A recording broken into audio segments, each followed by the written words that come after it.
en Argentina. ¿Por qué Argentina decidió votar a favor de un personaje de estas características, de este perfil y sobre todo el perfil del votante a favor de Javier Milei? Hablamos de una población sumamente joven. Se encuentra con nosotros el doctor Jesús López Almejo, internacionalista, a quien saludamos con mucho gusto. Jesús, ¿cómo estás? Hola, ¿qué tal, mi querido tocayo? Muy contento de estar con ustedes y listos para darle el análisis.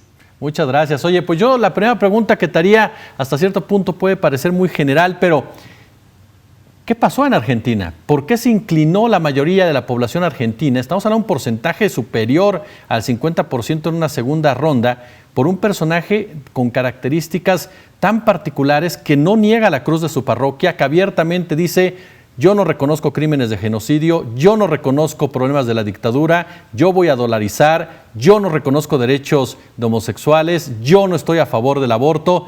¿Qué pasó en Argentina?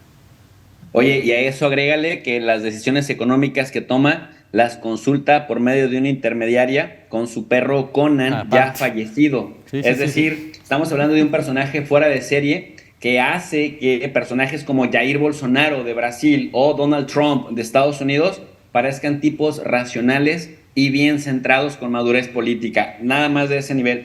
Lo que ha pasado, mi querido tocayo, es que las élites argentinas, con ayuda de las élites estadounidenses, han hecho del sistema político argentino un chiste mal contado, porque también hubiera sido ridículo que ganara Massa. Yo lo advertía en agosto pasado, que Javier Milei estaba más vivo que nunca y que tenía todas las posibilidades de ganar, porque lo que hicieron fue dividir en tercios la elección masiva, de tal suerte que si queda Massa en primer lugar, pero detrás de Massa en las primarias viene Javier Milei, y detrás de Milei, sin tanta diferencia porcentual de votos, viene Bullrich. Bullrich, al ser parte parte sí, del gobierno de Macri, y Macri de derecha, entonces, si aunque se digan libertarios, hemos observado que por las propuestas que tiene Javier Milei es más ultraderecha, y que lo primero que hizo fue también dividir la elección a tercios, pues en una campaña en donde solamente terminan dos en el balotaje,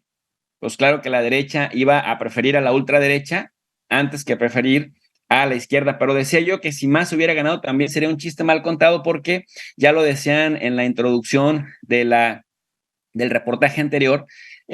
Argentina tiene una inflación interanual de 142%, es decir, un poder adquisitivo bastante nulo, lo que hace, mi querido tocayo, que hasta 4 de cada 10 personas sean pobres en Argentina. Es decir, estamos hablando de que, de acuerdo a los conceptos de pobreza del Banco Mundial y del Fondo Monetario Internacional, cuyos estragos los conoce bien la República de Argentina, pues el 40% de la población vive en la pobreza, y buena parte de estos pobres son jóvenes, jóvenes que no vivieron en tiempos de la dictadura, jóvenes que incluso no tienen acceso a la educación y por lo tanto la memoria histórica es todavía más limitada, jóvenes que, pues en el contexto de las redes sociales, optaron por darle la oportunidad a un tipo advenedizo, disruptivo, que apeló mucho a las emociones y a los sentimientos de esos argentinos que, siendo vulnerables y teniendo estas condiciones que acabo de mencionar, pues básicamente a través de las campañas intensas en las redes como TikTok, Instagram, estas que muchos políticos tradicionales menosprecian y que los asesores de campañas para políticos tradicionales siguen, a pesar de que son apaleados, siguen pretendiendo que no tienen un impacto en la vida social, apostando a que los jóvenes generalmente no salen a votar.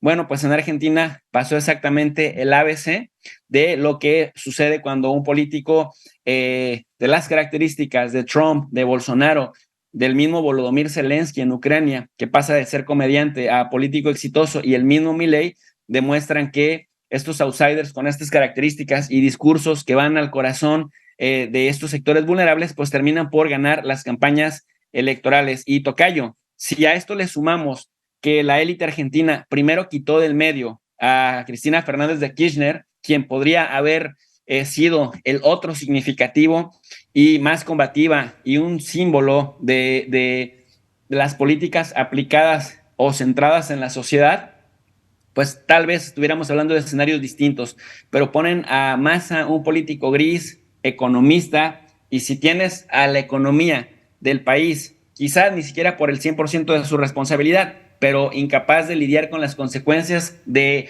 escenario que dejó el mismo Macri, pues básicamente tienes la fórmula perfecta para que esta votación histórica con el 56%, con más de 3 millones de votos entre uno y otro, es decir, una verdadera paliza electoral, se haya materializado. Jesús, ¿qué papel va a jugar Mauricio Macri, aprovechando ahorita que lo mencionas, dado que, pues, como bien decía, se conoce que es en parte causante de la crisis que se vive en Argentina?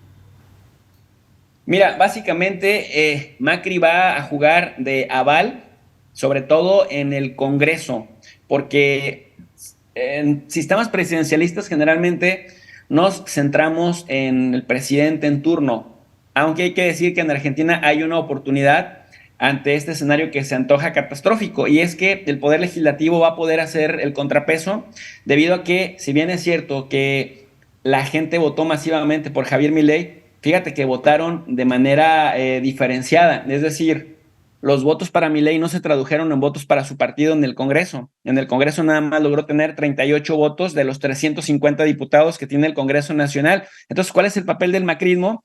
El macrismo logró 94 votos. Entonces, sumados los 94 votos del macrismo y los 38 votos de Javier Milei, apenas alcanzan 132 votos. De tal suerte, pues, que si nos ponemos a ver, 132 de 350 es una tercera parte.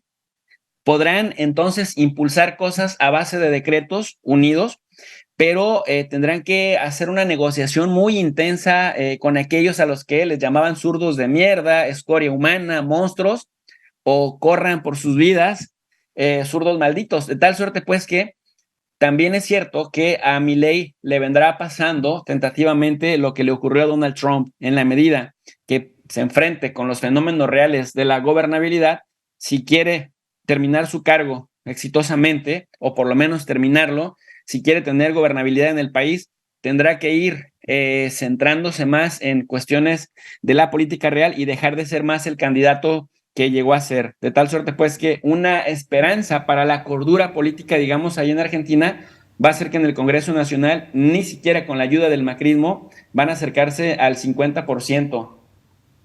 Jesús, Milei se dice libertario. ¿A qué se refiere con esto? ¿Cuál es la diferencia, por ejemplo, con el neoliberalismo? Mira, parte de las falencias, de la ignorancia, del desconocimiento de los conceptos, es que se divida una sociedad en conservadores y liberales, porque quienes son conservadores para algunas cosas son liberales para otras, y viceversa. Me explico. Por ejemplo, cuando hablamos de las izquierdas, a las izquierdas se les conoce como grupos humanos con enfoques centrados en las libertades, pero en las libertades sociales. Pero generalmente las izquierdas suelen ser bastante nacionalistas y conservadoras en el plano soberanista. Es decir, las izquierdas le dan mucho peso al Estado benefactor, a los estados fuertes, con políticas públicas, incluso hasta paternalistas, centradas en los más pobres, en los más vulnerables. Pero socialmente suelen ser más liberales, ¿no? En el caso de en el caso de Milei, Milei se autodenomina libertario porque, aunque en lo social es conservador y en lo social está más de acuerdo con los sectores conservadores de Argentina, en diferentes temas que han sido bastante polémicos ahí en Argentina, como el tema de la despenalización del aborto, las comunidades LGTBI, etcétera. En lo económico, ahí es a lo que se refiere como libertario. Quiere prácticamente desinflar al Estado benefactor, quiere que se pague por la educación como una regla, ya no lo deja ni siquiera el libertario, ya ni siquiera deja la libertad para que se decida si la gente quiere aprovechar la posibilidad que le brinde el Estado o que paguen. Dice, se tiene que pagar por la educación, se tiene que pagar por los servicios de salud, vamos a privatizarlo todo. Creo que a Milei le falta leer este libro clásico, La Gran Transformación, de Carl Polanyi, en donde habla que el mercado autorregulador, la idea del mercado autorregulador, es una mera falacia, porque quienes ya lo han intentado aplicar, al final terminan llevando a la quiebra a los sistemas económicos, en donde tratan de hacer que el Estado solamente se encargue de proveer seguridad y deje la suerte, digamos, de las prácticas regulatorias, pues a libre albedrío de las fuerzas del mercado, que en realidad las fuerzas del mercado son empresarios con intereses. Entonces, partir de la hipótesis de que las fuerzas del mercado se autorregulan, pues es una falacia y una falencia, porque a final de cuentas son empresarios cuya razón de ser y de forjar sus empresas, pues es la maximización de la utilidad, la generación de la riqueza y el disminuir las pérdidas, cosa contraria al Estado. El Estado, su razón de ser es la cosa pública. Entonces, pues no hay diferencia con el neoliberalismo, porque el neoliberalismo justamente de Hayek, de Friedman, por lo que aboga es eso, por hacer que el Estado solamente sea un adorno que se encargue de proveer ciertas condiciones, pero que deje a las fuerzas del mercado actuar de acuerdo a quien más hábil sea y a quien más pueda aprovechar las lagunas que deja justamente, lagunas legales que deja el Estado. De tal suerte pues que esto se le va a complicar a Javier Milei por una simple y sencilla razón, porque el candidato le promete ese 40% de los argentinos extremadamente pobres que los va a sacar de la pobreza, pero resulta que con las propuestas que dejarán de ser bailecitos, que dejarán de ser gritos, que dejarán de ser fantasmas imaginarios, con las propuestas que trae, se ha comprobado cuando observamos otros casos paradigmáticos que finalmente se necesita al Estado para llegar a solventar los problemas que deja la ausencia del Estado. Es decir, va a consolidar la pobreza, incluso la podría ampliar, y esto, bueno, pues generaría problemas de gobernabilidad en el futuro casi inmediato. Jesús López Almejo, tocayo, de verdad, siempre es un gusto recibirte aquí en Noticias 360 de la tarde. Te mandamos un fuerte abrazo.